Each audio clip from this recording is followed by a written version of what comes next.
1017 FM, 710 Keel. Welcome to our radio town hall with U.S. Senator John Kennedy. We're going to pretty much take most of this half hour now and just take as many calls as we possibly can. Going to go, the phone number is 320-5335, 320-KEEL, and we're going to answer as many questions as we can. I've got a lot of text messages, too, that for you, Senator Kennedy. If you want to text us your question, that's fine. That number's 392-1884. But to the phones we go at 320-KEEL. Allison, you have a great question for the senator. Good morning. Yes, I do. Good morning. How are you? Good. So my question is, being from the Shreveport-Bossier area, with Barksdale being located in Bossier, the military is very important to me, and I feel like my community. So my question is, what are you doing, Senator Kennedy, to support and fund our troops? Barksdale's going to be fine. The president's suggested budget has additional money for defense. We need it. Under President Obama, defense spending has actually gone down. Now, under the president's proposed budget, in order to provide additional money for the defense of our country, he's having to cut in some other places. That'll be controversial. But I like Director Mulvaney. Mick Mulvaney is the head of the what we call OMB, Office of Management and Budget. He puts the budget together for the administration. His approach is to try to fund defense better, but balance the budget and reduce our debt over a 10-year period. And his proposed budget, all of which I don't agree with, but I sure like the direction he's going, would reduce spending an average of $450 billion a year for the next 10 years. Of course, our budget, the total budget, is trillions. Barksdale is very important to Louisiana. It's very important to the defense of America and very important to the defense of the world, and Barksdale is going to be just fine. Thank you so much for your call, Allison. Mike is on line 6, 320-5335 is the number. Mike, good morning. Your question, and you're on the phone with Senator Kennedy. Good morning, Senator, and thank you for taking my call. You bet. The question I want to ask, Al Sharpton's been behind $3 million on his taxes for years. Nothing's been done about it.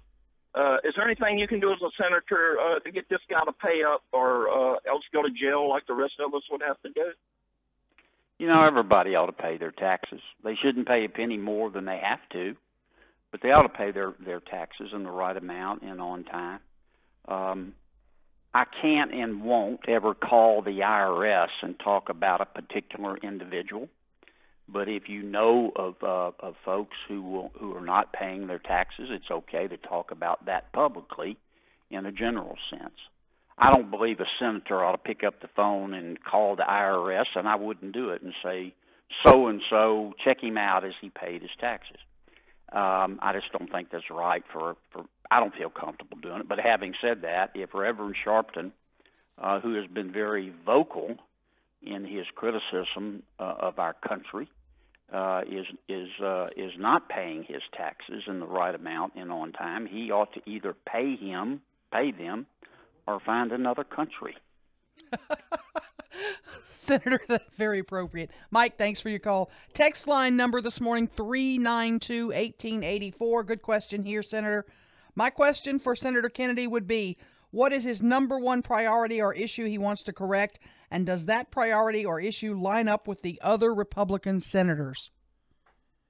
I'm going to give you my three priorities. Number one, jobs. Number two, jobs. Number three, jobs. We have got to get the economy moving again. There are too many Americans who are not sharing in the great wealth of this country. Not economically, not culturally, not socially, but they're paying the bills, Aaron. They're paying the country's bills. Our middle class is getting clobbered, and I consider myself middle class. We got too many undeserving people at the top getting bailouts and special treatment. We got too many undeserving people at the bottom getting handouts, and the people in the middle get the bill, and they can't pay it anymore because their health insurance has gone up thanks to Obamacare. Their kids' tuition has gone up. Their taxes have gone up. Every time you turn around, the governor in Baton Rouge wants more state taxes. President Obama raised taxes over $1 trillion. I tell you what hadn't gone up for most of our people, their income, because the economy sucks. It's 1.9%, and under the last 8 years, federal government has done everything it could to smother the economy of this country, to overregulate business people, raise taxes. We got to get this economy moving again, and the only way to do that is to fix the tax code and let people keep more of the money they earn. They can spend it better than the federal bureaucracy can. We've got Lynn on line 7. 320-5335 is the number. Lynn, you're on the phone with Senator Kennedy. Hi, Senator Kennedy. I would like to ask you a question. The president is always talking about spending a lot of money building a border wall. I'm wondering if you feel like that wall is necessary. I think there are places where we do need the border wall. If you go look at the geography, there are areas where a wall wouldn't be appropriate. I mean, there are high cliffs, and we couldn't build one. And there will be places where the property is owned by a private individual, and I don't want to take anybody's private land, but there are places where we could use a border wall. There's been a lot of misinformation about the border wall. I'll give you an example. We're not the only country that's done it.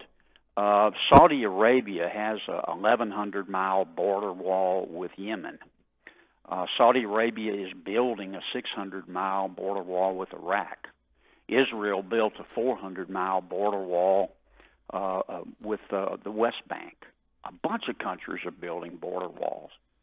There's a lot of rhetoric that it would cost $16 billion. I don't believe that, and I'll tell you why. The entire border is about 1,900 miles. I'm talking about our border with our friends in Mexico. We wouldn't need to build a border the whole 1,900 miles. But we've already built a wall in America of about 2,700 miles. Next time you're on the interstate, take a look out and look at the walls they built along the interstate. Mm-hmm. We built 2,700 miles of those walls. I wish they'd put the money, frankly, on roads, but they decided to put it on a wall. Federal government cost about $4.5 billion. So these figures I see of 16 and 20 billion, I just think they're grossly inflated. The border wall would serve two purposes, and not just the border wall. I'm talking about using technology and border agents so that if you want to come to America, you have to come legally. That would serve two purposes. It would control immigration, which illegal immigration. Every country does that. And number two, it would stop a lot of drugs. We have an enormous amount of drugs, illegal drugs, illicit drugs coming into America through Mexico, not all from Mexico. Sometimes it comes from Central America. Sometimes the drugs are brought into Central American countries and they work their way through Mexico, but they come across the border. And with better border security, we can stop illegal immigration. We can try to stop some of these drugs, and we can protect our country because border security is now national security. Final 15 minutes of our show, our town hall radio show with Senator Kennedy. Guys, moving fast. Maggie, you're on the phone with U.S. Senator John Kennedy. Hello. Yeah. Hey, Maggie. Good morning. Your question for the senator. I'm concerned about the TOPS program. I've got kids in college, and I want to know what we can do to save that. The TOPS program is one of the best things Louisiana state government has ever done. It costs a couple $100 million a year. I wish it cost $300 million a year because that means our kids are going to college. The governor, and I told this to the governor, I consider John Bell to be a friend. I just don't agree with him. He has used the TOPS as a political football. He cut TOPS last year, trying to force the legislature to raise taxes again. The legislature did raise taxes. They gave Governor Edwards $1.3 billion in new taxes. Right now, this year, they have more than $1.3 billion more to spend. They've spent it all, and they want more. Now, I want to give the House of Representatives credit. This time, our state House of Representatives grew some guts, and they told the governor, no, We're not going to pass your taxes. We're going to pass the same budget we had last year, and we're going to fully fund TOPS.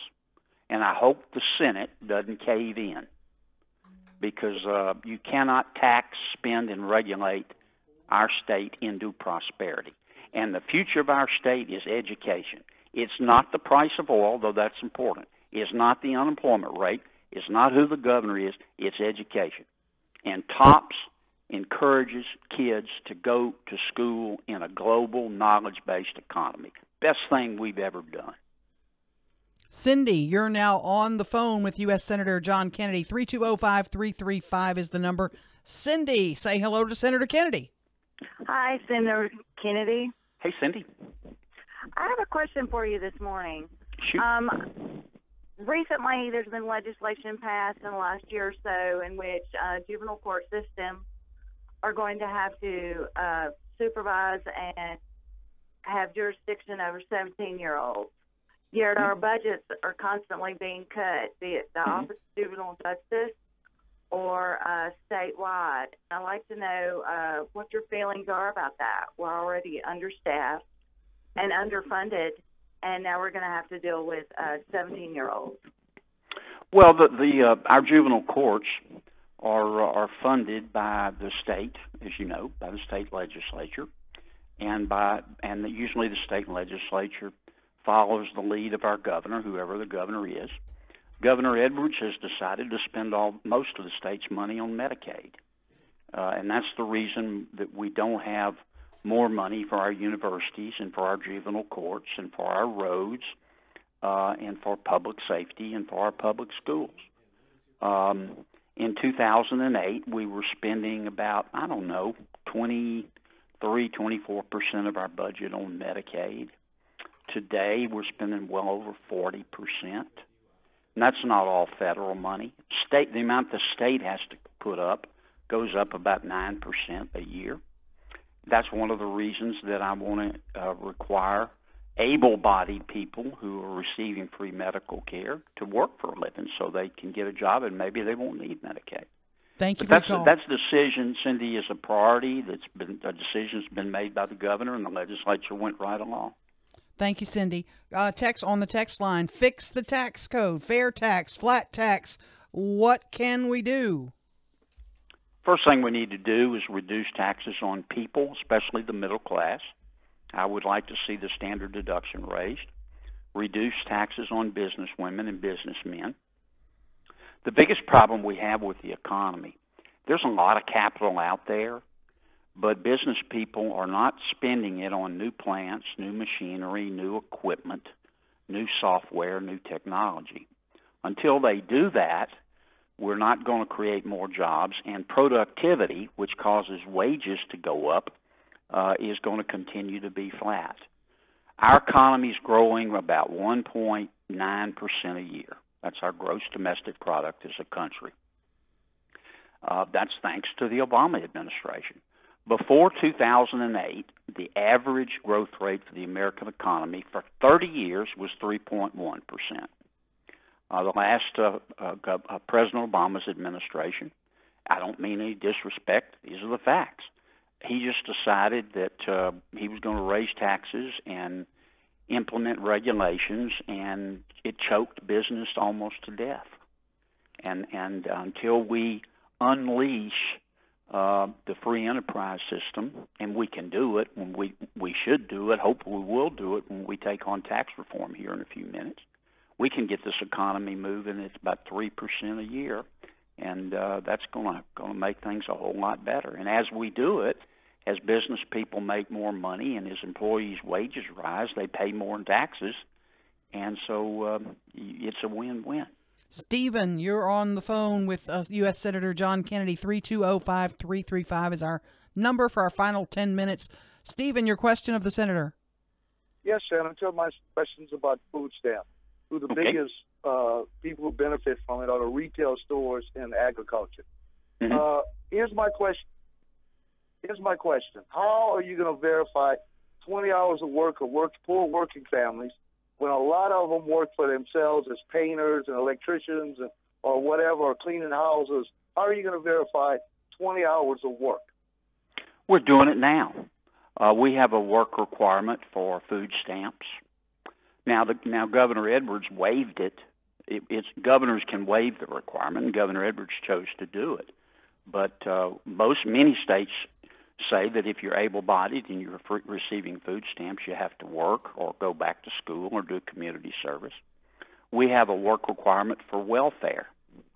We have a work requirement for a number of federal social programs. My bill, which I've introduced, would just extend the work requirement to folks on Medicaid, and it wouldn't apply to someone who's disabled and on Medicaid.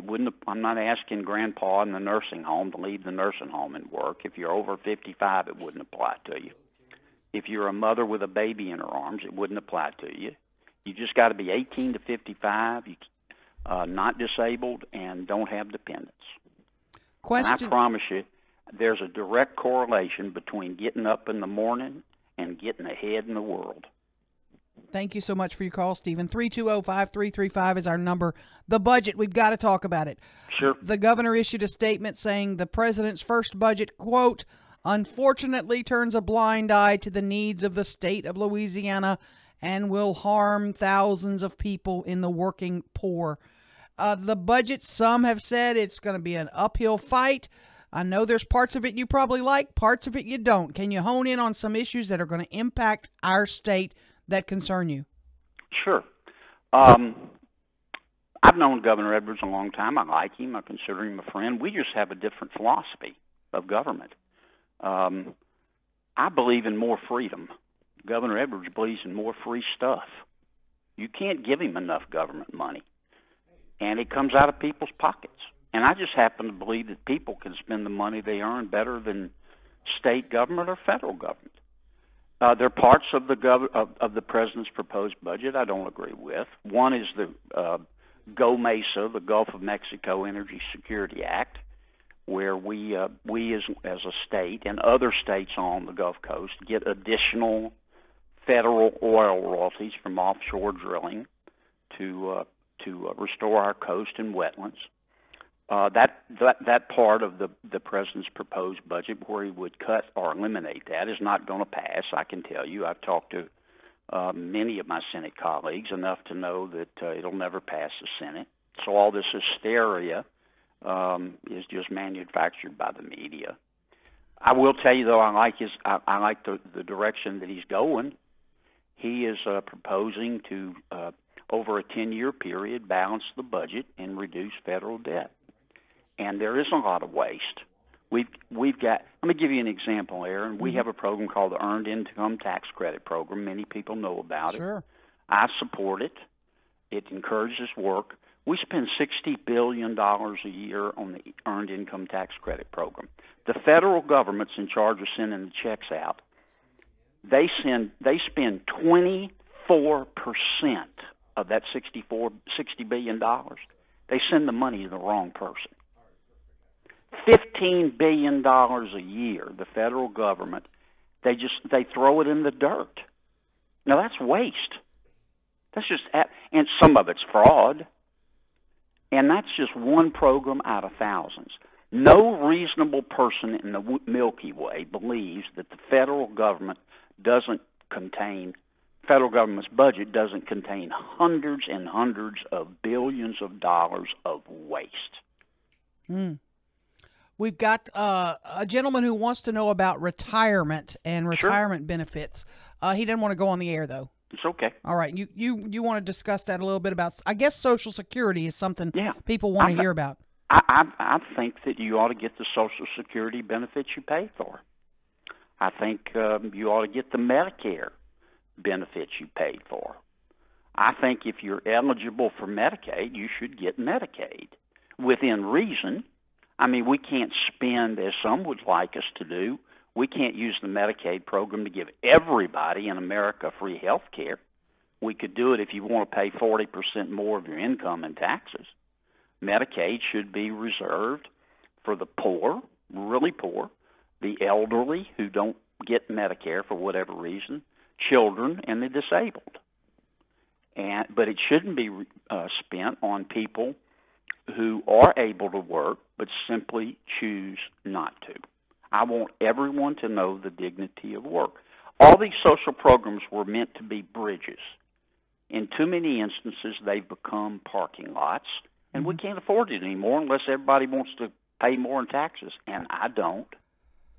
Gotcha. Our last minute, one text early said, "Are you going to run for governor and fix this state?" And we're up against a clock. We've got about 30 I just got elected to the United States Senate. I'm enjoying it. I'm in awe of it. I'm honored to be elected. That's all I got in my mind on right now, is representing the people of Louisiana as best I can. Senator Kennedy, thank you for being so open. I want to make it real clear, people that are listening, nor did anyone with my staff or the radio station set up any of the calls. I'm confident that Senator Kennedy did not set up any of the calls. Accurate? I did not. And let's do it again. Let's do it. I'm ready. I'll come on as long as you'll have me, and I'll answer any question. My only rule now, don't talk about my mama. But otherwise, everything's fair game.